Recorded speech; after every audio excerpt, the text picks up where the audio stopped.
Bienvenidos a la Fundación Pablo VI, a este último programa de Encuentros para una nueva era.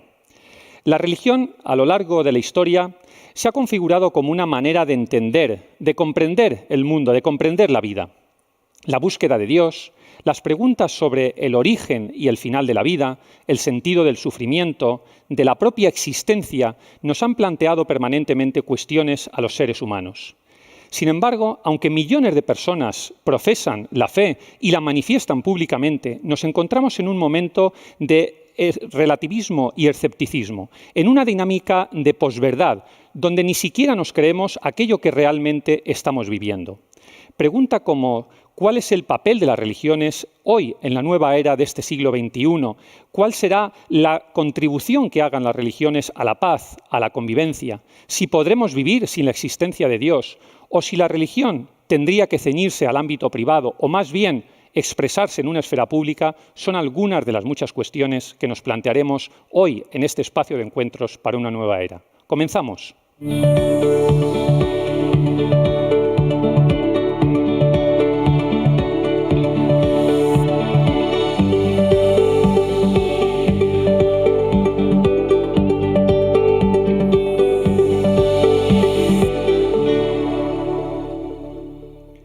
Hoy compartimos este diálogo con 4 personas representantes de las 3 principales religiones de este país. Pablo Dors, sacerdote católico, escritor, último libro, Biografía de la Luz, recomendado nada más y nada menos que por el Papa Francisco. Bienvenido, Pablo. Muchísimas gracias por estar aquí, un placer, un honor estar con todos vosotros. Gracias.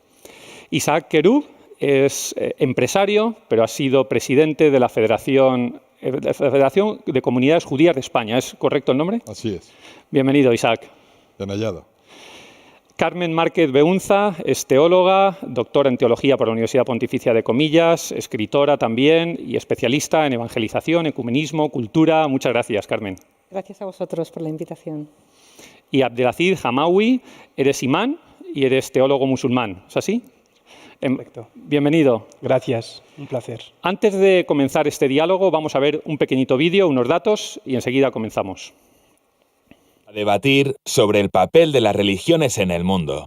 En un momento especialmente crítico por la pandemia, por una sociedad dominada por el escepticismo y la posverdad, queremos poner en valor la contribución de las religiones a la paz, a la democracia y a la convivencia. La defensa de la libertad religiosa y el derecho a manifestar públicamente la fe sigue teniendo vigencia. Las encuestas demuestran una tendencia general, y es el claro declive de la religión oficial en la mayor parte del mundo, excepto en los países islámicos. Estamos sin duda ante una creciente secularización en el mundo occidental. En el caso de España, la religión era importante para el 50% de la población en 1990, mientras que 20 años después, en 2011, un 67% de la población se considera no religiosa. Nos preguntaremos cómo evitar la militancia o el fanatismo, que se utilice el nombre de Dios para un asesinato. ¿Se están convirtiendo las religiones en un instrumento de la lucha política? ¿Debe reservarse la religión al ámbito privado? ¿Tienen futuro las religiones en las sociedades secularizadas? Bien, pues muchas preguntas para plantearnos en este diálogo. Yo quisiera empezar casi con un resumen de lo que hemos vivido en estos programas de Encuentros para una nueva era, donde se ha planteado, Pablo, muchas cuestiones sobre el final, ¿no? El final de la modernidad, el final de las humanidades. Se ha hablado también del final del estado de bienestar. ¿Podemos hablar del final de las religiones? Pues es una grandísima pregunta. Lo primero que quiero decir es que yo vengo aquí en calidad de sacerdote, como me has presentado, en calidad también de meditador.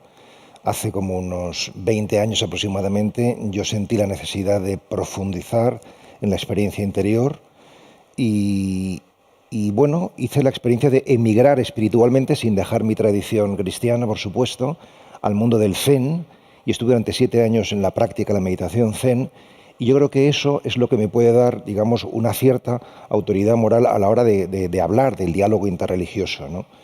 ¿Estamos en un final de las religiones? Pues yo creo que en absoluto. Yo creo que no estamos en un final, ¿no? Ciertamente estamos en un momento donde hay una espiritualidad emergente, que es una espiritualidad que prescinde de lo religioso, y esto nos obliga a los que nos sentimos personas religiosas a reinventar, a recrear, a buscar cómo podemos buscar un nuevo paradigma, sobre todo en situación en Europa en la que el cristianismo quizás ya no es el paradigma único, sino que hay muchos, ¿no? Y quizás tengamos que entrar no solamente por necesidad democrática, sino por imperativo ético, ¿no? En diálogo con otras espiritualidades para encontrar puntos en común, colaborando, aportando desde nuestra perspectiva. Entonces mi respuesta es, desde luego que no, yo creo que la religión va a seguir presente porque forma parte de la naturaleza humana, pero sí que estamos en un momento de reconfiguración, esto desde luego, ¿no? Y en la línea de lo que, Carmen, de lo que dice Pablo, es cierto, no estamos en el final de las religiones, incluso si vemos los datos hay una especie como de reespiritualización, ¿no? Aumenta el hecho religioso. Sin embargo, en el mundo occidental no está ocurriendo esto. Está habiendo un proceso, sobre todo en el campo más europeo, está habiendo un importante proceso de secularización. Yo vuelvo a insistir en esta cuestión. ¿Está la religión en estos estertores? Yo diría, si esto se lo hubiéramos preguntado a algún sociólogo de la religión a mediados del siglo XX, sin duda alguna hubiera dicho que sí, ¿no? Que la previsión iba hacia el futuro y la desaparición de la religión. El cambio en esta perspectiva lo marca un sociólogo de la religión, Peter Berger, cuando él, en el año 99, dice que el mundo no está siendo menos religioso, sino que parece que hay un repunte, una vuelta de la religiosidad.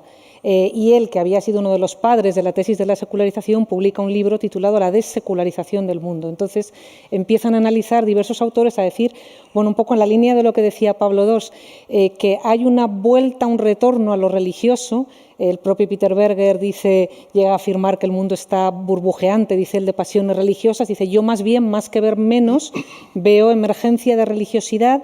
Lo que pasa es que es una religiosidad, él dice, que a veces no vuelve al sitio del que salió, o se expresa o se manifiesta a veces fuera de los espacios tradicionales que hubieran sido la iglesia, la mezquita, la sinagoga, que son formas menos institucionalizadas, con un fuerte componente individualista, subjetivo, poco vinculadas a la institución, pero que lo que se detecta es una emergencia de esas nuevas espiritualidades, o sea, que la pregunta por la inquietud religiosa sigue, aunque a lo mejor la respuesta se busca desde otros ámbitos y en otros espacios, pero que sigue estando de alguna manera ahí presente la religiosidad, con otras formas que se ha, por así decirlo, metamorfoseado, o sea, que ha sufrido un proceso de metamorfosis, pero que no ha desaparecido. Es verdad que en eso la perspectiva europea es un poco distinta, por ejemplo, a la americana, a la anglosajona, pero que ese proceso de secularización, de un declive imparable de la religión, habría que matizarlo mucho y que más bien se estaría viendo un rebrote en esa línea, también de nuevos fenómenos, a lo mejor en las fronteras de lo que hemos entendido siempre por una religión tradicional. Partiendo de ese rebrote, Isaac Abdelaziz, ¿qué nos aporta entonces al ser humano la religión? Isaac, por ejemplo. Muy bien, muchas gracias. Bueno, yo creo que igual que se está produciendo un cambio climático, se produce sin duda un cambio cultural que afecta a la religión, pero sobre todo afecta a la praxis de la religión. Si bien existe y sigue existiendo porque es connatural con la naturaleza humana y hay espiritualidad, la praxis religiosa supone mayor compromiso, supone mayor dificultad, y esto ha afectado a la praxis individual de la religión. Tenemos por una parte un estado del bienestar que ha copado muchas de las actividades de la religión, y tenemos la aparición de las redes sociales que llaman y atraen mucho más que lo que podía atraer antes la iglesia, la mezquita o la sinagoga, ¿no? Pero pocas veces hemos oído hablar tanto de la religión como hoy en día, para bien y para mal. Lo que es evidente es que la religión hoy es un tema polémico. Abdelaziz, ¿qué nos aporta al ser humano la religión? A ver, primero yo creo que la relación del ser humano con la religión es muy similar o de nuestra generación, ¿no? O el cambio en esa relación es muy similar a la relación de los hijos con los padres. Durante la infancia, pues un hijo ve que su padre lo sabe todo y se apega y lo ve como un referente. Cuando llega la adolescencia, juventud, la actitud es una actitud de rebeldía, ¿no? De que yo sé mucho, mi padre no sabe nada. Luego se modera esa relación, de que ni un extremo ni el otro. Creo que estamos pasando a esa tercera fase en la que pues, se reconoce en determinados campos que la religión sigue siendo necesaria, yo creo que más necesaria que nunca, pero evidentemente hay otros campos en los que se han encontrado otras fórmulas de atención. Un ejemplo, pues, hace unas cuantas décadas, pues el imán de la mezquita, por ejemplo, era para su comunidad el psicólogo, el educador, el trabajador social, el profesor, era todo. Se recurría a la mezquita para todo, pero hoy hay muchas profesiones y muchas ramas de la ciencia que atienden esas necesidades. El hecho de que la religión hoy sea un tema de debate público, político, mediático, incluso legislativo en algunos países, significa que sigue siendo importante.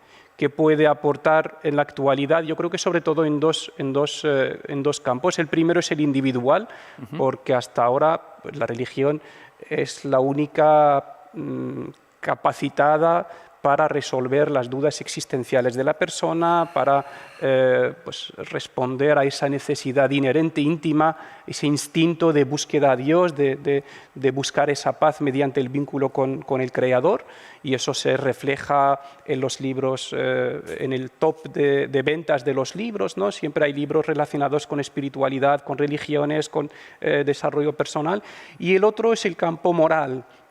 No, creo que el sistema materialista pues, ha provocado una crisis moral evidente y ahí pues, el papel de la religión puede ser relevante para bueno, marcar o crear o restablecer el equilibrio entre lo material y lo espiritual en todos los ámbitos de la vida para que haya un desarrollo material necesario en economía, en tecnología y en todo, pero que vaya acompañado de una ética que lo humanice, ¿no? A mí sí que me gustaría responder a esta cuestión, ¿no? De qué es lo que aporta la religión. Yo suelo decir que la religión lo que aporta es la poesía. La religión es, a mi modo de entender, la poesía de la espiritualidad. Es decir, todos necesitamos espíritu, necesitamos vida, necesitamos energía, necesitamos fuerza, y las religiones son formas lingüísticas y formas gestuales para conducirnos hacia esa fuente espiritual, ¿no? Entonces, cuando hablamos de espiritualidad y de religión, pues yo suelo decir que la espiritualidad es el vino y la religión la copa, ¿no? Y por tanto la forma, ¿no? Entonces, el espacio, el ámbito propio de lo religioso es lo poético, ¿no? Si lo planteásemos así, seguramente nunca habría conflicto interreligioso, ¿no? Sino que sería pues, un compartir distintas visiones poéticas, ¿no? Y prácticas de la vida, ¿no? Y si me permites, Pablo, en línea precisamente de lo que está señalando, y porque también Abdelaziz hacía referencia a ese individualismo, ¿no? A esa espiritualidad individual, ¿no os parece que se está perdiendo precisamente por esa espiritualidad individual, el sentido también de comunidad que tiene la religión, el sentido de ver a Dios a través del otro? Yo creo que estamos en un momento de que el péndulo se va hacia el otro lado, ¿no? Es decir, que después de un momento donde lo comunitario, lo institucional ha sido pues muy fuerte, ¿no? muy claro, ¿no? Pues seguramente nos hemos ido hacia el extremo exacerbado del individualismo. Pero yo creo que este subrayado en el sujeto, en la persona, no debe verse necesariamente como algo pernicioso o algo negativo, sino más bien como una búsqueda del equilibrio, porque al fin y al cabo todo movimiento espiritual, todo movimiento místico nace con la conciencia del sujeto, ¿no? O sea, decir, entonces justamente hemos de caminar hacia el equilibrio, pero en principio yo no lo miraría como algo peligroso, sino como un camino hacia la espiritualización de la religión, ¿no? ¿Cuáles son, Carmen, me he quedado con lo que has dicho antes, de que, bueno, quitando un poco la parte del mundo occidental y más concretamente del ámbito europeo, ¿cuáles son las religiones que ahora mismo más están creciendo y por qué? Quizás porque están confluyendo estas cuestiones a las que se refería Pablo, Abdelaziz. Pues mira, en el ámbito, por ejemplo, cristiano, crece mucho el movimiento pentecostal, las iglesias pentecostales. En Occidente, todo lo que tiene que ver con el mundo de las religiones orientales parece que tiene mucho atractivo, y yo creo que eso tiene mucho que ver también con un tipo de religiosidad, por ejemplo, en el caso del pentecostalismo, más emotiva, de escaso componente, donde prima más el sentimiento, vamos a decirlo así, que la doctrina o el dogma. Entonces, es un reflejo también, yo creo, de la cultura nuestra, ¿no? Somos religiosos culturalmente, ¿no? No podemos dejarnos al margen eso. Entonces, en un contexto, bueno, de una sociedad más individualista, no es extraño que esa dimensión institucional o comunitaria de la fe cueste más verla y cueste más entenderla. Claro, nosotros en términos cristianos decimos no hay cristianismo sin iglesia, y el cristianismo es una fe que se vive comunitariamente, pero es verdad que hoy nos encontramos con ese fenómeno muchas veces de creyentes no afiliados o creyentes sin iglesia, ¿no? Entonces, bueno, pues eso es un reflejo muchas veces, yo creo, eso de la mentalidad ambiente y de la cultura actual, ¿no? Que también permea y penetra en el modo de entender, de interpretar y de vivir la religión. Entonces, yo en Occidente diría que mucho, todo lo que tiene que ver con Oriente, también por ese componente que tienen también, pues, por ejemplo, con el tema medioambiental, ecológico, parece que las religiones orientales siempre han tenido ese elemento, y ya digo, bastante también los movimientos pentecostales, que aquí nos ha llegado mucho, por ejemplo, a través de la inmigración latinoamericana, ¿no? Pues muchos de estas iglesias, comunidades. Isaac, en la religión judía también está ocurriendo este proceso donde está abundando esa idea de meditación, curiosamente en un mundo, por cierto, lleno de ruidos, donde ansiosamente buscamos experiencias y lo único que queremos es ocupar todo nuestro tiempo. Quizás a lo mejor por eso están surgiendo con fuerza estas ideas. Bueno, yo creo que, tú sabes, cuando hay dos judíos puede haber 3 sinagogas.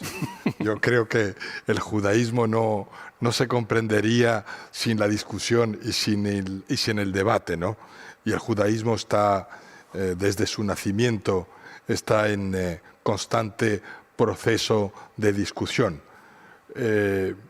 No sé, en principio no deberíamos discutir los principios enumerados por la Torá o por Maimónides, pero sí se discute, sí se debate la praxis y la aplicación de todos ellos, ¿no?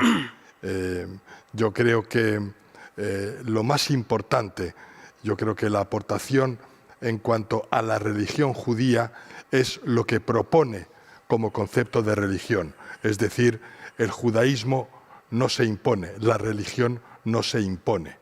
Nunca hemos intentado imponer la religión. Y yo creo que es el concepto equivocado de religión cuando la religión intenta imponerse. Y eso es fundamental. En nuestro caso, tomando, por no hablar de otras personas, pero mi caso, yo he nacido y crecido en un país musulmán, me he educado en un colegio laico, he estudiado en una universidad católica y vivo en España y soy judío. Y yo no he tenido nunca problemas de convivencia, nunca he tenido problemas con el resto de mis compañeros. Yo creo que la religión o se entiende como algo que ayuda a convivir o deja de ser religión. Y, Pablo. Me interesa mucho esto que hemos apuntado de esta afinidad del alma contemporánea occidental al mundo oriental, ¿no? Que apuntaba Carmen, ¿no? Porque yo creo que hoy no podemos ser, al menos en Europa, pero creo que en el mundo entero, no se puede ser religioso sin ser interreligioso, ¿no? O sea, porque de hecho convivimos en el mismo barrio personas de distintas religiones, distintas culturas, ¿no? Y esto significa, creo yo, que las religiones están en una situación privilegiada para leerse a sí mismas, como no han podido hacerlo en el pasado tan netamente, desde tradiciones de sabiduría, tradiciones religiosas diferentes. Es decir, el hecho de que, por ejemplo, ahora muchas personas se interesen por el Zen, por el yoga, lejos de ser una amenaza, creo yo que es una gran ocasión, es un kairos, es una oportunidad para leer nuestra propia fe desde una óptica que antes nos era desconocida, ¿no? Y a lo mejor desde ahí se nos hacen claras cosas que antes estaban a lo mejor un poquito más ocultas, ¿no? Eso por una parte. Y por la otra, yo creo que este éxito que tiene, por ejemplo, el yoga, ¿no? Que todo el mundo pues, practica yoga, ¿no? Se está extendiendo muchísimo, ¿no? O la meditación o el mindfulness, ¿no? Yo creo que está revelando que necesitamos silencio. O sea, que nuestras religiones, por muy importante que sea la palabra y por muy importante que sea la ritualidad y la palabra sin silencio se convierten en palabrería y en ritualismo. Entonces, es justamente el silencio el que va a dar hondura a esa palabra, hondura a ese gesto, ¿no? Y eso es lo que yo creo que nos pueden estar trayendo, bueno, pues todo ese orientalismo, toda esa fascinación por Oriente, ¿no? La necesidad de meter en nuestra práctica, en nuestra concepción, pues el silencio, en definitiva, ¿no? Luego hay otro binomio en esto que estás comentando, Pablo, que es el binomio tradicional entre la oración y la acción, que es también muy clásico en nuestras religiones, las tres que estamos aquí en este plató. Parece que hoy cuesta menos justificar una acción de un comedor social o la impresionante acción que están llevando nuestros misioneros, pero por el contrario cuesta más justificar la oración, esa idea que señalaba Pablo de ese silencio. ¿Os está pasando también en vuestras religiones, Abdelazid, Isaac? Bueno, en el caso del Islam, el Islam se define como un modo de vida completo, integral, ¿no? Que abarca lo espiritual, lo social, lo individual, lo familiar, abarca todos los ámbitos. Y marca mucho la relación entre la fe y la acción. De hecho, en el Corán nunca se separa entre los dos. Todos los mandamientos empiezan los que creen y actúan correctamente, ¿no? La relación entre ambos en el Islam es la relación de causa y efecto, es decir, la oración que no provoca en la persona empatía, solidaridad, acción en el campo, es una oración que no tiene, no digo importancia, pero que es una oración estéril, digamos, tiene sus fallos. Y por lo contrario también, ¿no? La buena acción refleja lo que uno lleva en su interior.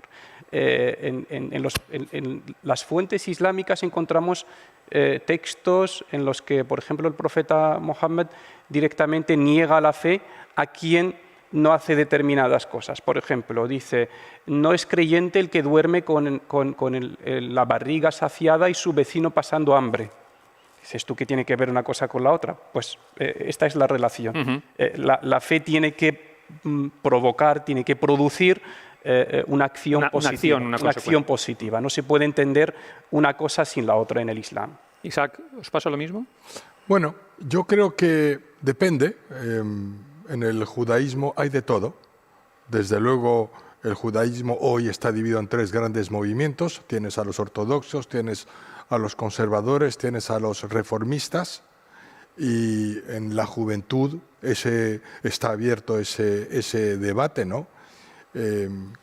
Nosotros lo que hemos propuesto siempre, que hemos convivido y que hemos pasado la mayor parte de nuestra historia fuera de nuestra tierra, en la diáspora, lo que hemos propuesto es el derecho a la diferencia, o lo que llama el rabino Sachs la dignidad de la diferencia, ¿no? Para nosotros es importante que cada uno sea consciente de su propia identidad, incluso identidad religiosa, y respete al otro en su identidad. Esa es, en nuestra opinión, la base de la convivencia, objeto de la religión. Sí. Perdón, Pablo. No, esto me interesa muchísimo porque yo creo que este es el núcleo central del debate, me parece a mí, ¿no? O sea, es decir, el binomio acción-oración, ¿no? O sea, yo creo que la crisis de la religión, si es que hay tal, y en la medida en que la haya, o si quieres, el éxito de la espiritualidad se ha construido, o el crédito de la espiritualidad se ha construido sobre el descrédito de la religión, ¿no? ¿Y por qué? Porque no ha habido oración, porque no ha habido contemplación, ¿no? O sea, decir que nosotros en Occidente hemos hecho un mito del pensamiento y de la acción, ¿no? Es decir, que tenemos una situación y ¿qué hacemos? Pensarla y actuar. ¿no? No, lo que no hacemos es contemplar, es decir, mirar, ¿no? O sea, y realmente antes de pensar y antes de actuar hay que recibir, hay que contemplar, ¿no? Esta es la propuesta fundamental. Por eso una renovación auténtica de la Iglesia católica, de la Iglesia universal, solo puede ser por mediación de una renovación de la espiritualidad, ¿no? de la contemplación. Esto es, a mi modo de ver, el punto central de la cuestión, ¿no?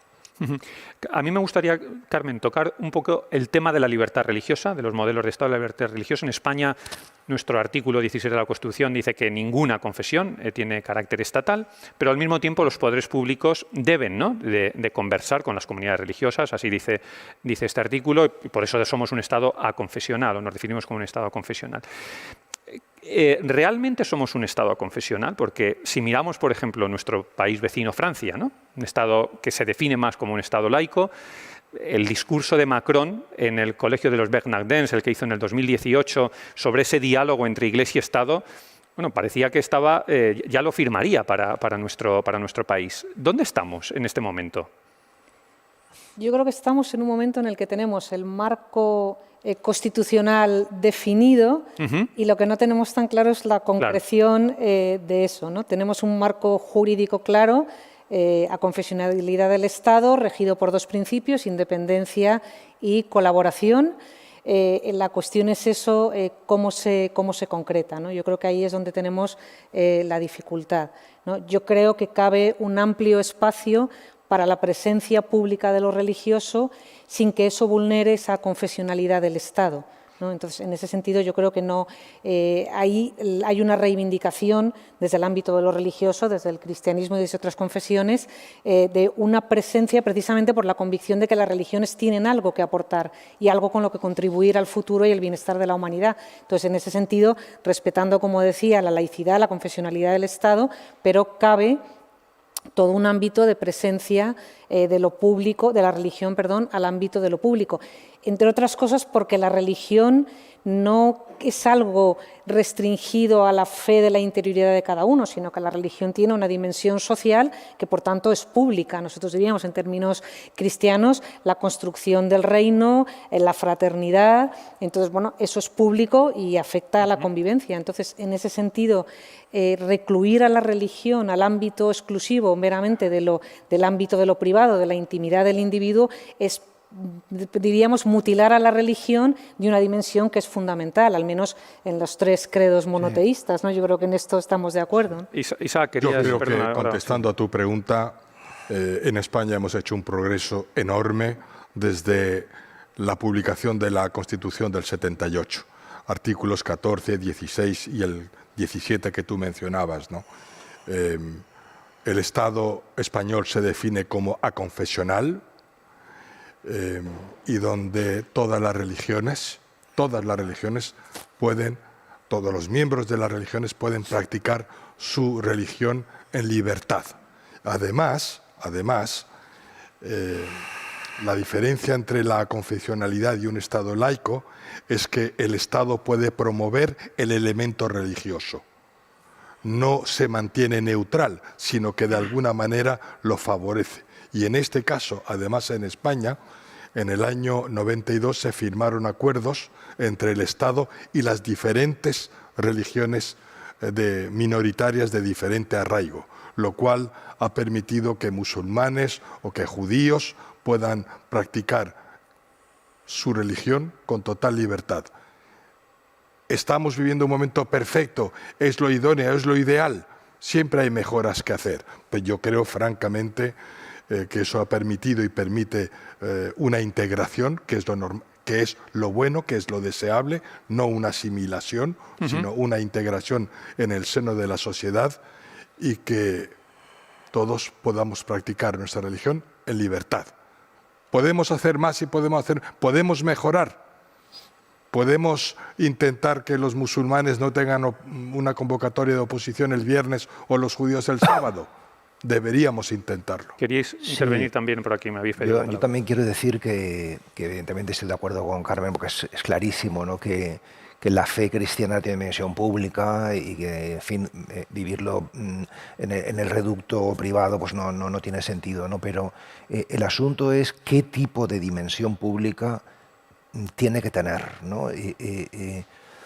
Porque, claro, por ejemplo, hay confesiones de Jesucristo que yo creo que tienen, aunque aparentemente sean confesiones de Jesucristo, pero realmente tienen poco de confesión de Jesucristo porque no logran crear vínculos o puentes de comunión con los demás, sino más bien logran enconar las posturas, ¿no? O sea, yo recuerdo cuando yo era capellán de la Universidad Autónoma de Madrid, pues el grupo de jóvenes que estaba ahí en la capellanía me decía, ¿por qué no sacamos a la Virgen por el campus, ¿no? O sea, bueno, pues tenemos derechos, somos cristianos, ¿no? Yo les intentaba hacer entender que eso, que es fantástico en muchos contextos, en ese contexto, ese símbolo religioso pues iba a provocar un enconamiento y un enfrentamiento mayor en lugar de generar un puente. Entonces, digamos que la expresión religiosa, por supuesto que tenemos que tener derecho a expresar, pero también es en orden a generar comunión, en orden a generar convivencia, no a enfrentar las posturas, ¿no? Abdelazid, Yo también estoy de acuerdo en que tenemos un marco jurídico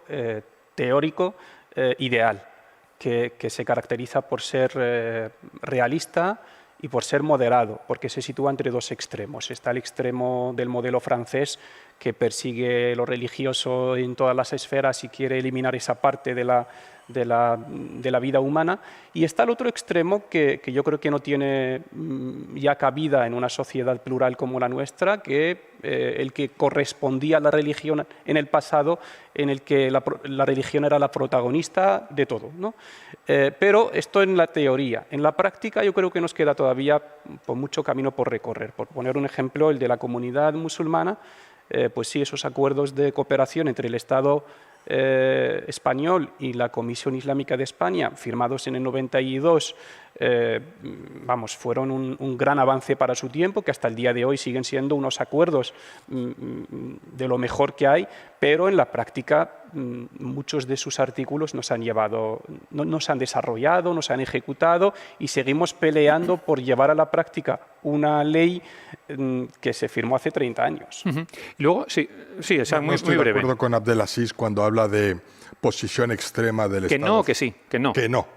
No podemos hablar de posición extrema del Estado francés, que se define como un Estado laico, porque desde la Revolución Francesa y desde luego en los tiempos que conocemos, todas las religiones han podido manifestar y practicar su religión con toda libertad. Otra cosa es que la confesionalidad del Estado anime o incorpore el elemento religioso, y es lo que llamamos laicidad positiva, tal y como dice la sentencia del Constitucional, y otra cosa es que el Estado se mantenga neutro. Bueno, tenemos el caso de Inglaterra, donde sí hay una religión de Estado, que es la anglicana, y donde también se pueden practicar todas las demás religiones, ¿no? Hombre, yo con extremista me refiero a que pues las últimas leyes aprobadas en Francia, ¿no? No tiene sentido que el Estado prohíba pues, a una mujer vestirse con el hijab. Claro, de eso quería hablar. No, pero es que no es ya en la escuela pública, es que es para acompañar a su hijo a una excursión o para recoger a su hijo del colegio. Ya es entrar a unos ámbitos tan particulares y privados que no tiene sentido que el Estado regule estos aspectos, ¿no? A eso me refiero yo con extremista, perseguir lo religioso hasta unos espacios tan privados que bueno, no tiene sentido. En efecto, nos encontramos, Carmen, con el tema de los símbolos, ¿no? Claro, cuando todo este marco teórico lo aterrizamos luego ya en los símbolos, tú hablabas de los símbolos en la vestimenta, en los símbolos del crucifijo, entramos en el ámbito del colegio, en el ámbito del trabajo, en el ámbito laboral, hay muchísimas sentencias sobre qué se puede llevar, qué no se puede llevar, en qué ámbitos, en qué no ámbitos. Ahí ya nos cuesta mucho más, ¿no, Carmen? Desarrollar todo esto. Que por eso decía que nosotros tenemos un marco jurídico muy claro, luego la concreción de esos aspectos quizá es ahí donde tenemos más debate. Yo creo que, visto en perspectiva, nosotros la dificultad en este momento es cómo acomodamos una situación donde el cristianismo ha pasado de ser religión mayoritaria, casi única, a un contexto de aconfesionalidad del Estado, con presencia de otras tradiciones religiosas, de otras religiones, y cómo se concreta eso en la práctica, junto con visiones seculares. Entonces, bueno, cómo acomodar políticamente toda esa diversidad y cómo hacer el encaje. Yo creo que ahí es donde estamos. Luego hay un elemento también cultural, o sea, la religión también tiene una pervivencia que va más allá del elemento de la religiosidad de cada uno, que es que está presente culturalmente también, en las celebraciones religiosas, en las fiestas. Bueno, hay una gran simbología religiosa y eso forma parte también, tiene un componente, un elemento religioso, pero tiene también un elemento cultural importante. Entonces, bueno, es difícil ahí el encaje de todo eso. Encaje de todo. Hombre, en cuanto tú has preguntado con respecto a la simbología, desde luego esto es un tema polémico, fundamentalmente, como bien decía Abdelaziz, en Francia. ¿Pero por qué es un tema polémico? Normalmente, si hay tranquilidad, si hay seguridad, si hay garantías legales y todas aquellas que aporta la democracia, el símbolo no supone ningún problema. Desde luego, nosotros no somos nosotros los judíos que tenemos nada en contra ni de un crucifijo en una clase, en una universidad católica como la que yo estudié, ni del pañuelo que llevan las mujeres musulmanas porque su religión se lo impone, ¿no? Nosotros, los judíos religiosos, llevan la kipá, no tenemos nada. Ahora bien, si se utilizan esos símbolos como instrumento, como herramienta política para atacar a otros, yo entiendo que se pueda legislar en algún momento determinado en contra de algún tipo de simbología o de uso de esos símbolos, ¿no? Ahí está quizás, ¿no, Pablo, la dificultad, ¿no? Cuando tú antes hablabas de, bueno, queremos sacar a la Virgen, pero es oportuno o no es oportuno, ese criterio de oportunidad, ¿no? El determinar muchas veces si es un símbolo como respeto a mi religión y respeto a tu religión, o es un símbolo que en el fondo también tiene otras segundas lecturas, ¿no? Quizás ese sea uno de los temas muy complicados. Sí, o sea, esa es la cuestión, ¿no? O sea, no simplemente hasta qué punto tenemos derecho y esto nos autoafirma en nuestra identidad, sino hasta qué punto esto realmente genera armonía, genera convivencia social, ¿no? Esta es la cuestión, este es el punto central, sí. Yo también lo veo complicado, sí. Abdelaziz. Yo creo que en esta cuestión de los símbolos hay varias limitaciones, ¿no? La primera es que un símbolo religioso nunca puede invadir otras libertades, nunca puede alterar el orden público, ¿vale? También aquí distinguir entre el símbolo en el ámbito privado y en el ámbito institucional, es decir, cuando una institución pública es la que presume de ese símbolo, ¿no? No tiene nada que ver eso con que una persona quiera manifestar sus convicciones religiosas o ideológicas, porque en la sociedad convivimos con personas que manifiestan otros símbolos de sus ideologías, de sus convicciones, y no hay ningún problema en eso, ¿no? Entonces, creo que aquí el tema es tratarlo con mucha naturalidad, ¿no? Porque con qué criterios, con qué herramientas entramos a definir esas intenciones que hay detrás, ¿no? Porque ¿cómo sé yo qué motivación o qué intención tiene una persona por vestirse de una determinada manera, ¿no?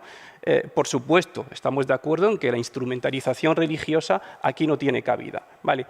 Pero es que eso mismo, o sea, yo creo que muchas veces aquí a los símbolos religiosos se les juzga con una exigencia, con unas medidas pues, mucho más estrictas que con otros símbolos que pueden ser pues, políticos, incluso del fútbol, incluso de otras ideologías. Y aquí, en un marco plural como el nuestro, creo que todos tenemos que atenernos a las mismas reglas, a un marco jurídico y que nos permite manifestar nuestras convicciones con mucha libertad y convivir en medio de todos estos símbolos sin ningún conflicto. Hombre, no es solo un tema de simbología, es decir, seamos claros, hoy en día todavía se mata a judíos por el mero hecho de ser judíos. Yo quería preguntar sobre el tema de la persecución de las religiones en general. En Estados Unidos, en Francia, en Bélgica, en Dinamarca, cuidado, y todavía se persigue a cristianos. Se persigue a cristianos en Nigeria o en África, o se persigue a cristianos en Oriente Medio. Y también se maltrata y se persigue a musulmanes. Y se desarrolla un sentimiento, estamos viviendo un importante desarrollo de la islamofobia, porque se confunden a los musulmanes que conviven perfectamente en el seno de otras sociedades con aquellos musulmanes que hacen un uso torticero de la religión y que utilizan religión como un instrumento político para atacar o agredir a otros grupos. Eso no podemos obviarlo en un debate como Y por cierto, Isaac, ¿creéis que la pandemia, en cierto modo, ha servido también para la excusa de la pandemia para aumentar en algunos países esa persecución? ¿Tenéis esa sensación? ¿Para coartar libertades, en definitiva? Bueno, yo creo que en algún caso ha podido darse. Yo creo que ha habido resistencia por parte de la sociedad. También quizá haya habido un renacimiento de esa espiritualidad gracias a la pandemia. Sí. Uh-huh. Eso sí, Pablo, ¿no? Eso sí. El hecho de que haya habido un resurgimiento del interés por la interioridad, por la espiritualidad a raíz de este enclaustramiento, este confinamiento al que hemos estado sometidos, yo creo que eso, por lo menos en lo que yo he tenido acceso, me parece que es cierto, ¿no? O sea, a mí este tema de la simbología, yo me he quedado con ganas de decir algo, ¿no? Y es que está muy bien todo el tema de la salvaguarda de los derechos, esto es básico, ¿no? O sea, pero realmente vivimos una situación en España, yo creo que preocupante, desde el punto de vista religioso, ¿no? O sea, porque realmente la palabra de Dios, y ya no te quiero decir la palabra Cristo, es políticamente incorrecta en prácticamente todos los ámbitos. O sea, en el contexto civil, hablar de Dios, hablar de Cristo, y muchos creyentes se sienten incómodos, pero muchos, quiero decir la mayoría, se sienten incómodos a la hora de mostrar públicamente su fe. ¿No? O sea, es decir, que hay una presión social muy importante que hace que se viva, que exista una privatización todavía mayor de la que estábamos hablando antes, ¿no? O sea, a mí esto me parece un tema importante, no creo que sea colateral. Uh-huh. Sí, Isaac. Sí, yo creo que es un tema muy interesante el que aborda Pablo, ¿no? Efectivamente, hoy en día vivimos, fundamentalmente en Occidente, un ambiente anti-religión. Y yo creo que no debemos obviarlo en la discusión y en el debate. Forma parte del discurso público y parece que incluso en algunas sociedades va ganando muchos adeptos. Pero quizá no hemos sabido transmitir nosotros las ideas adecuadamente.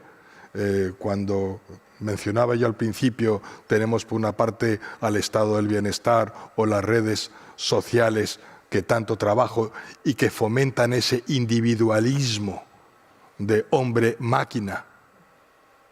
No hemos sabido nosotros salir en defensa del elemento religioso, pero cabe preguntarse, ¿qué ocurre cuando se suprime a Dios, cuando se mata a Dios y se suprime el elemento religioso en el seno de la sociedad? ¿Qué pasa? ¿Que hemos olvidado la historia? ¿No aprendemos de la historia? ¿Qué ha pasado en el 17 en Rusia? ¿Qué ha pasado con Lenin? ¿Qué ha pasado con Stalin? ¿Qué ha pasado con Mao? ¿Qué ha pasado con Pol Pot? ¿Qué ha pasado con Hitler? Cuando suprimimos el elemento religioso, cuando no sabemos contestar, se termina por matar al hombre. Yo no sé si estamos suprimiendo elementos religiosos, que puede ser, que tengas razón. O sea, yo creo que la crisis en Europa, al menos, es una crisis de la visión personal de Dios. O sea, las personas sí que tienen una dimensión del misterio, de lo trascendente, pero ya lo personal. Yo doy muchos retiros en una asociación que he fundado que se llama Amigos del Desierto, precisamente pues para trabajar este ámbito de la espiritualidad, y viene gente alejada de la práctica religiosa, fundamentalmente, ¿no? También ahora últimamente viene más gente ya de iglesia, pero ha estado viendo gente muy de fuera, ¿no? Y entonces, si yo empiezo, como empecé en alguna ocasión, en el nombre del Padre, del Hijo y del Espíritu Santo, me miran asustados. Porque dice, ¿ves? Esto es lo de siempre, esto no es una cosa nueva, no, esto no es una búsqueda de... Pero si digo, en el nombre de la fuente, del camino y de la energía... Muy observadora usted. El Padre como fuente, el Hijo como camino, el Espíritu como energía, entonces se queda todo el mundo muy contento y muy tranquilo. Pero ¿qué es lo que está revelando esto? O sea, que no haya una búsqueda espiritual, pero lo que sí que hay es una crisis de una visión personal de Dios, ¿no? Quizá, ¿no te parece, por esto, y perdóname, decir, por esto que estamos comentando, Carmen, que en el fondo lo que vivimos es en un momento de absoluto relativismo moral? De una importante ambigüedad moral, ¿no? ¿No os parece que más bien es eso por donde estamos transcurriendo, Carmen? Sí, yo creo que esa es una de las características culturales hoy, ¿no? Una sociedad relativista que tiene mucho que ver también, o es una consecuencia de una sociedad plural. A mayor pluralidad, mayor tendencia también hacia el relativismo y hacia que las propias convicciones... Claro. Se vean en cuestión o más a la intemperie. Entonces, bueno, yo creo que eso también tiene que provocar o provoca una reflexión ad intra de las religiones, ¿no? Cómo ayudar a configurar la identidad religiosa de una religión en diálogo. Una fe abierta, pero a la vez una fe arraigada en la propia identidad, porque al final esa es la condición del auténtico diálogo, ¿no? Yo no dialogo si no tengo unas convicciones a partir de las cuales dialogar, ¿no? Yo diálogo, yo no tengo que poner a un lado aquello en lo que creo para abrirme al diálogo, sino que dialogo desde mi fe y desde lo que creo. Entonces, yo creo que una de las cuestiones claves y más clave a futuro es la cuestión de la identidad religiosa. Cómo ayudamos a construir y configurar las identidades religiosas. Y el Papa, por ejemplo, en la Fratelli Tutti habla de esto, ¿no? También una identidad religiosa abierta, en diálogo, bueno, que no ve el diálogo y que no ve al otro como una amenaza, sino también como un elemento que ayuda a enriquecer, a confrontar la fe, el conocimiento mutuo. Y en ese relativismo que hablas, Carmen, estaba pensando sobre lo difuso que es esa línea del bien y del mal que siempre lo han marcado las religiones, ¿no? ¿Quién marca ahora esa línea del bien y del mal en el ámbito tan relativista en el que nos encontramos? No solo del bien y del mal, sino... O sea, las religiones, hablo más desde el cristianismo, pero creo que es una experiencia compartida, ¿no? Hoy la religión se vive en un plano, y lo decías tú, más individualista, con menos vinculación institucional, donde ya parece que no es la institución la que prescribe, ¿no? Esa es la cuestión. Muchos elementos, o sea, ya no es yo configuro mi fe y mi religiosidad autónomamente, por así decirlo, ¿no? Y eso es reflejo del individualismo de la sociedad, ¿no? Entonces, claro, es como si la religión, la Iglesia hubiera perdido esa capacidad normativa y orientadora de la vida de los individuos. Yo me defino como cristiana o como cristiano, pero reconfiguro mi fe, tomo los elementos que quiera, o sea, es una religiosidad de corte, si quieres, más sincrético, donde uno reconfigura y donde se ha producido una suerte de disociación entre los elementos que conformaban la fe que antes iban unidos. Era práctica, creencias, una espiritualidad, una dimensión moral. Ahora uno se puede definir creyente, pero desvinculado de la institución o relativizando el aspecto doctrinal. Entonces, Perdón, Pablo, porque me había pedido también Abdelazid. Yo quería hacer un comentario sobre el punto anterior de la pandemia, ¿no? Yo creo que esta gran prueba que hemos pasado como sociedad, como individuos, pues evidentemente pues la religión también la ha tenido que pasar, y me refiero a la religión como instituciones y como valores. Por un lado, como ha dicho antes Isaac, esta situación de crisis ha beneficiado en parte a la religión porque pues un gran sector de la población se ha refugiado en Dios y en la religión para afrontar la enfermedad, el sufrimiento, la muerte, pero por otro lado ha permitido también a la religión recuperar ciertos papeles que tenía perdidos, como pues, darse a conocer como un elemento de cohesión social, como un elemento de solidaridad, creo que en ese sentido ha sido una oportunidad. Pero por otro lado, por ejemplo, en nuestro caso como comunidad musulmana española, la crisis pues, nos ha permitido ver muchas carencias, muchas deficiencias, algunas internas y otras externas, ¿no? Las internas tienen que ver con la organización, con la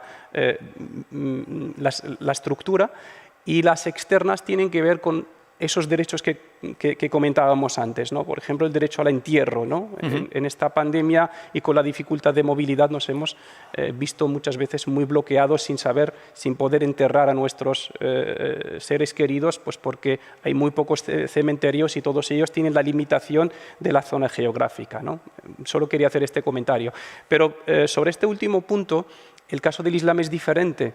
El Islam, como no hay una institución y una jerarquía como tal a la que todos los musulmanes tengamos que estar vinculados, el Islam de por sí se vive a nivel individual, ¿no? Es decir, nadie ejerce el control sobre la persona o ni siquiera el seguimiento, ¿no? La fe y la práctica religiosa en el Islam se ejerce a nivel individual en una relación y un compromiso con Dios. Se entra al Islam con un testimonio de fe muy sencillo en el que uno reconoce a Dios como el creador y al profeta Mohammed como su mensajero y a partir de ahí empieza a practicar la religión. Tiene unos compromisos individuales y otros comunitarios, pero no existe esa dimensión institucional. Por eso yo creo que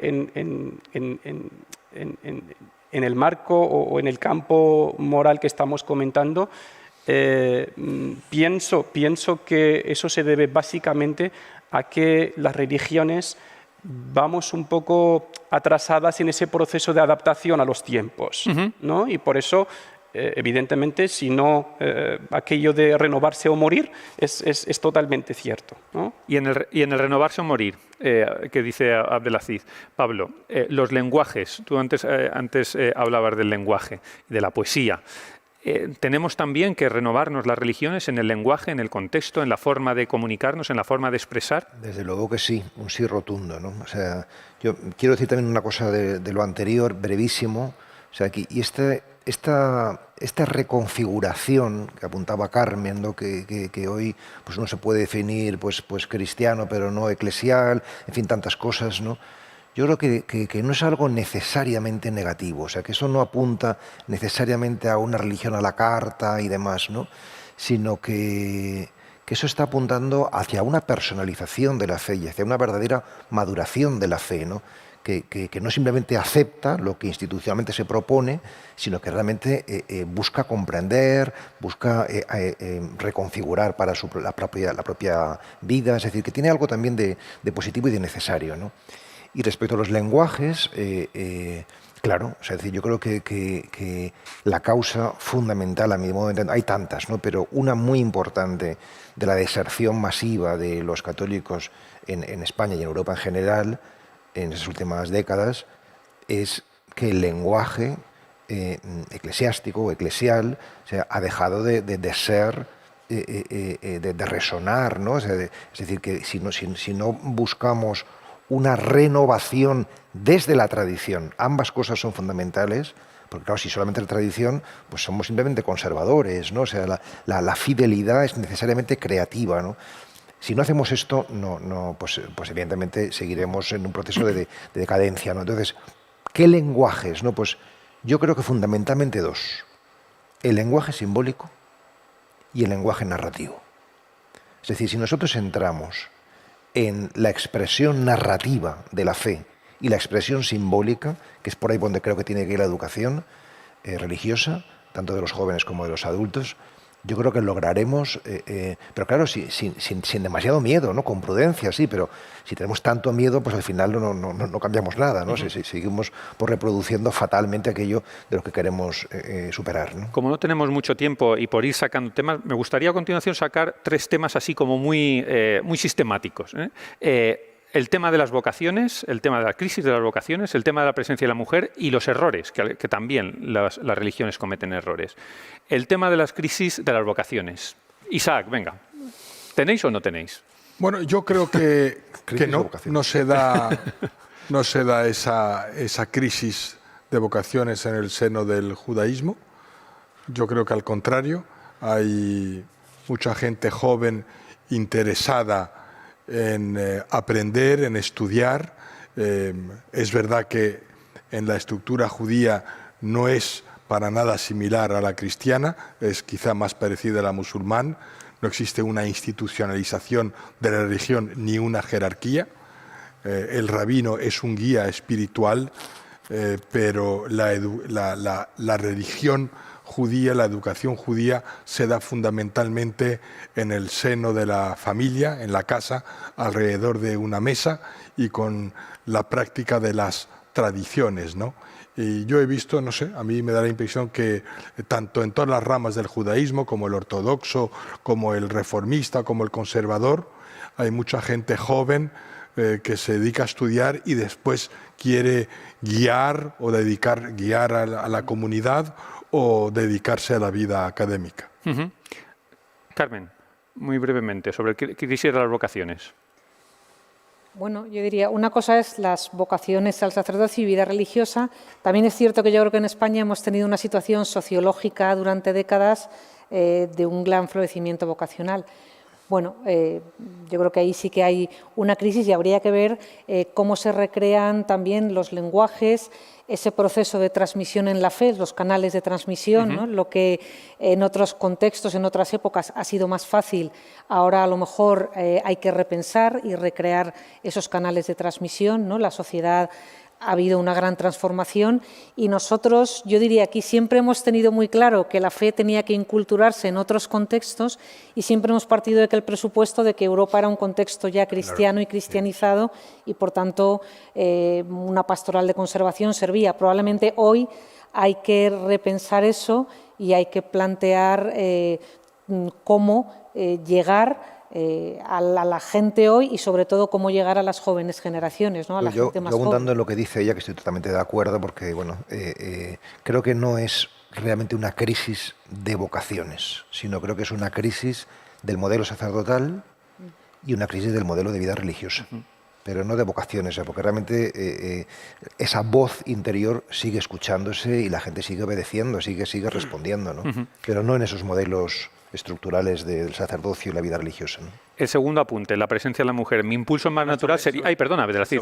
Sobre este punto, yo creo que eso responde también al elemento relación oferta-demanda, ¿no? En el caso del Islam, pues no puede dar una respuesta genérica, ¿no? Hay sociedades y entornos donde, pues bueno, no hay tanta demanda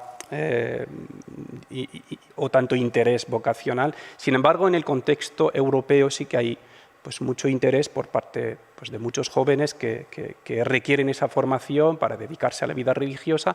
El problema está en la falta de medios. Es decir, por ejemplo, en España no tenemos todavía ningún centro formativo para capacitar y formar a los imames o líderes religiosos y todavía tenemos que estar dependiendo de otros países o formando a los jóvenes en otros países, lo cual supone pues, una dificultad de adaptación muchas veces, porque incluso la teología tiene elementos que cambian de un sitio a otro. Y por eso una de nuestras asignaturas pendientes como comunidad musulmana española es formar a nuestros dirigentes religiosos aquí. El segundo tema que he apuntado, muy rápido también, el de la presencia de la mujer. Mi impulso natural sería mirar a Carmen, pero quiero muy rápidamente los otros tres. Para mí es una cuestión no social simplemente, sino mística, este tema de la mujer, ¿no? O sea, es decir, todo lo que se refiere a discriminación, sea religiosa, sexual, racial, tiene que ver con la mística, ¿no? O sea, ¿en qué sentido? O sea, yo creo que un creyente cristiano aquí tiene que remitirse necesariamente a la mirada desprejuiciada de Jesús de Nazaret. Es decir, que él habla y se dirige exactamente igual a un hombre que a una mujer, a un analfabeto pescador, que a un saduceo oculto, que a una prostituta, que a todos por igual, ¿no? ¿Esto a qué se debe, ¿no? Se debe a que su mirada va a lo esencial. No se queda en lo anecdótico, no se queda en lo circunstancial, ¿no? O sea, yo creo que mientras no trabajemos la dimensión espiritual, la dimensión mística, esta discriminación de la mujer va a existir.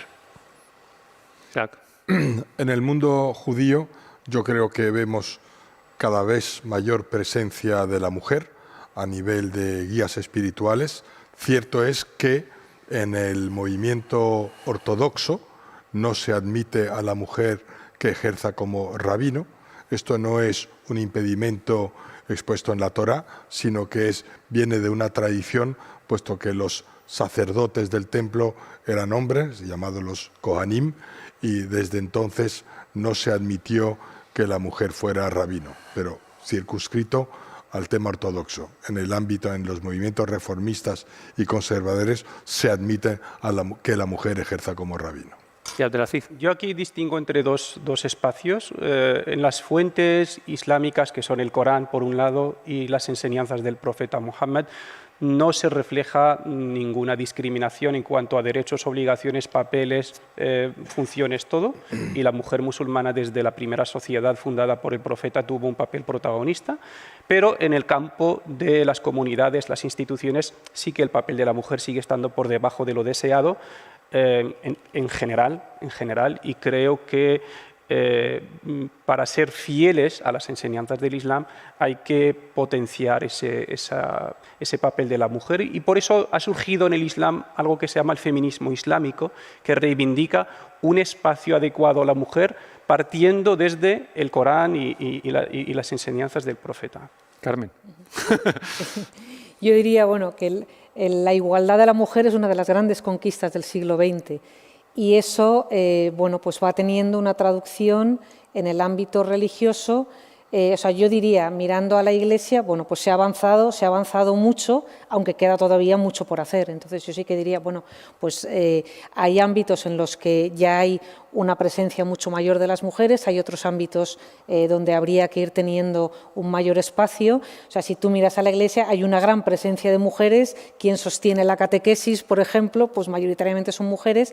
Y yo sí que diría que ahí ha habido un avance, aunque habría que seguir, y hay que seguir avanzando en una mayor presencia en otros ámbitos, en las estructuras eclesiales, en consejos diocesanos, aunque ya digo, yo creo que sí que se ha avanzado y se ha hecho ahí, se han dado pasos, pues la presencia de mujeres en los ámbitos teológicos, en representación, aunque todavía queda por hacer, y eso, yo creo que también hay un hecho histórico que es eso, o sea, ha habido un gran avance muy rápido y en términos históricos reciente de la mujer en la vida política, en la vida social, y en el ámbito religioso, pues la percepción para mucha gente es que está descuadrada y que no se ha hecho avance.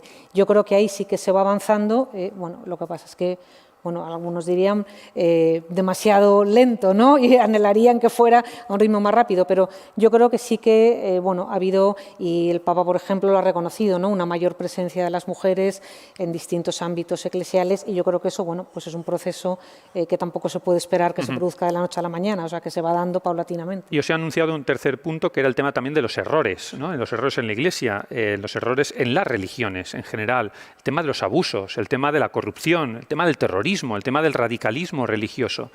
¿Son injustas muchas de las acusaciones que reciben las religiones, las iglesias, en esos puntos, o están justificadas? Isaac. Hombre, yo creo que en muchos casos están más que justificadas. Leemos la prensa y oímos los telediarios todos los días. Pero fíjate, en la revelación en el monte Sinai, cuando Dios da las tablas de la ley, hay 5 leyes que tienen que ver con la relación entre el hombre y Dios, y 5 de la relación entre el hombre y los demás hombres. Cuando una religión solo recuerda a una de las partes, se equivoca. Ambas partes son complementarias. Y yo creo que el peor error de la religión es siempre la imposición y el fanatismo. Y eso lleva a todos los errores que tú has enumerado. Yo creo que las religiones en una sociedad plural, moderna como la nuestra, tenemos que aceptar la crítica, y creo que la religión, al igual que todo, se le puede criticar, pero una cosa es criticar y otra cosa es difamar, ofender. O sea, la crítica objetiva y desde respeto. Hay crítica, o sea, hay bueno, críticas o cosas que veo que no son justas, ya que he hablado de si son justas o no. Pues, por ejemplo, llamar terrorismo islámico a un terrorismo con el que simpatizan menos del 1% de los musulmanes del mundo, según estudios. Creo que es injusto llamarlo islámico, es atribuirlo a la religión y es meter a casi 2.000 millones de personas en el mismo saco. Eso sí que creo que es injusto y hay que matizarlo porque hace mucho daño a los demás.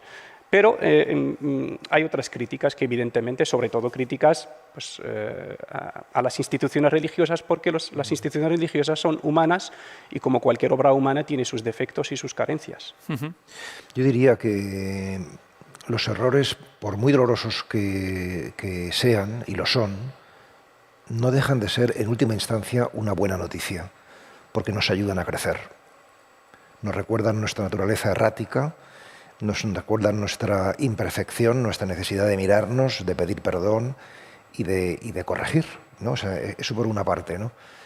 Es decir, son ocasiones de crecimiento, ¿no? Esta perspectiva positiva yo creo que es necesaria, ¿no? O sea, no simplemente flagelarse, decir que mal lo hemos hecho, sino cómo podemos mejorar, ¿no? O sea, y luego pues estoy de acuerdo con lo que ha dicho Isaac y quiero replantearlo aquí, ¿no? Porque creo que el verdadero error es la radicalización, el fundamentalismo. Esto es lo que nos hace mucho daño, porque esto lo convierte, hace la religión en una caricatura, ¿no? Entonces la gente prácticamente identifica religión con fundamentalismo, ¿no? O sea, y lo que está detrás es el concepto de verdad, ¿no? La verdad como una posesión. Yo tengo la verdad, tú no la tienes y por tanto entramos en discusión, o la verdad como un camino y como una búsqueda común, ¿no? Esto es lo más radical, a mi entender. Quería sacar también el tema de la religión, cultura, religión, educación. Todas las manifestaciones públicas de la religión, la Semana Santa, por ejemplo, en el ámbito de la Iglesia Católica, en muchas partes de nuestro país. ¿Cómo veis esa relación actualmente, Carmen? Por utilizar el ejemplo que te he puesto de la Semana Santa. ¿Cómo ves esa relación religión, cultura, religión, manifestación pública?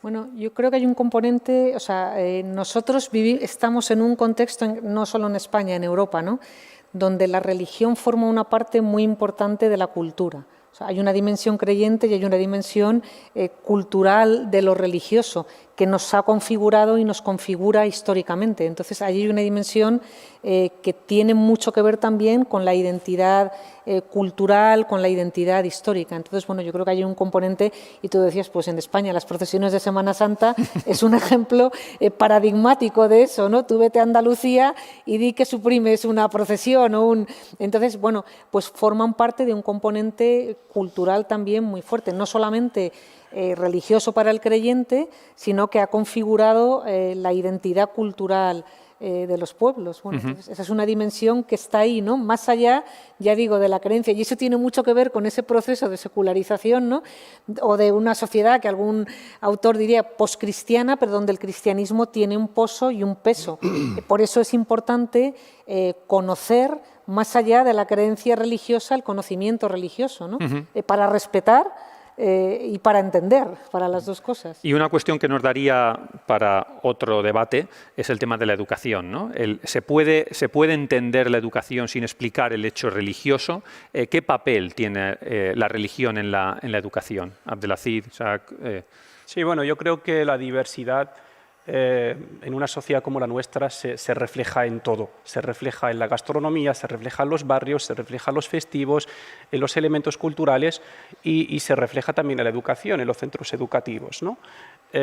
Creo que todo esto no supone ningún problema y es enriquecedor y es positivo siempre que haya unas normas de convivencia, siempre que prevalezca respeto, siempre que todos hagamos el ejercicio un poco de cesión para llegar a un terreno común. Pero yo discrepo aquí incluso pues, con muchos dirigentes de mi comunidad, por ejemplo, sobre el tema educación, ¿no? Yo pienso, es una opinión personal que no representa a nadie, pienso que la escuela pública debe enseñar lo común. Lo común quiere decir, debe enseñar los valores universales, debe enseñar la historia de las religiones, debe enseñar lo que se comparte, ¿no? Y luego lo que es la enseñanza puramente religiosa, yo defiendo que siga o que se mantenga en el espacio de los centros religiosos. Creo que es un papel que hacen las instituciones religiosas, porque no le veo mucho sentido a que en un centro educativo pues, los niños musulmanes tengan que ir a su clase, los judíos a su clase, los cristianos a su clase, cuando esos mismos niños vienen de una comunidad, de una familia que ya les enseña lo mismo. Sin embargo, creo que es una asignatura fundamental, obligatoria, tiene que ser la diversidad, tiene que ser la convivencia, tiene que ser capacitarnos para ver esta diversidad como un elemento enriquecedor, como algo positivo, y enseñarnos sobre todo a convivir en medio de esta diversidad. Mira, aquí yo tengo un sondeo efectuado por Gallup en abril del 2017 a nivel internacional, donde 62% de los entrevistados se declara religioso, 74% consideran que tienen alma, que existe el alma, 71% creen en Dios, 56% creen en el cielo, 54% cree en la vida después de la muerte y 49% cree en el infierno. Por tanto, el hecho religioso parece muy inherente a la naturaleza del hombre. En cuanto a la educación o se basa en el respeto por el prójimo o deja de ser educación. Para mí eso es fundamental y trasciende el tema religioso. No habrá religión bien entendida mientras las religiones no enseñen a todos y cada uno de sus miembros a respetar al prójimo, a respetar el derecho a la diferencia, la dignidad en que consiste esa diferencia y, por supuesto, como bien decía Abdelaziz, en la diversidad. Ese es nuestro mundo y eso es donde estamos condenados de alguna manera a convivir, pero convivamos cada uno en su diferencia, ¿no? Que es lo que nos hace mucho más ricos. Una última cuestión porque se nos acaba el tiempo. Yo me he apuntado aquí, decía Abdelaziz ahora mismo, que él considera, y era una opinión personal, decía que se debe de enseñar lo común. Me recuerda el Papa Francisco en Fratelli Tutti, en su última encíclica, cuando habla del servicio de las religiones al servicio de la fraternidad en el mundo, habla de los valores comunes, ¿no? en esa encíclica. ¿Entendemos todas las religiones, lo mismo por valores comunes? Cuando tú dices hay que enseñar lo común, ¿entendemos todos por valores comunes los que resalta en Fratelli Tutti, igualdad, justicia? Pablo. Es una pregunta difícil y yo creo que la respuesta es muy resbaladiza, ¿eh? O sea, me da la impresión de que seguramente no, de que seguramente damos contenido. La palabra valores, que es un concepto en el que todos nos apuntamos, no deja de ser bastante abstracto y teórico. O sea, a mí me gusta más que hablar de valores, hablar de biografías y hablar de narraciones, ¿no? O sea, creo que ahí, en ese territorio, nos podemos encontrar mejor, ¿no? Es decir, que tengo mis dudas.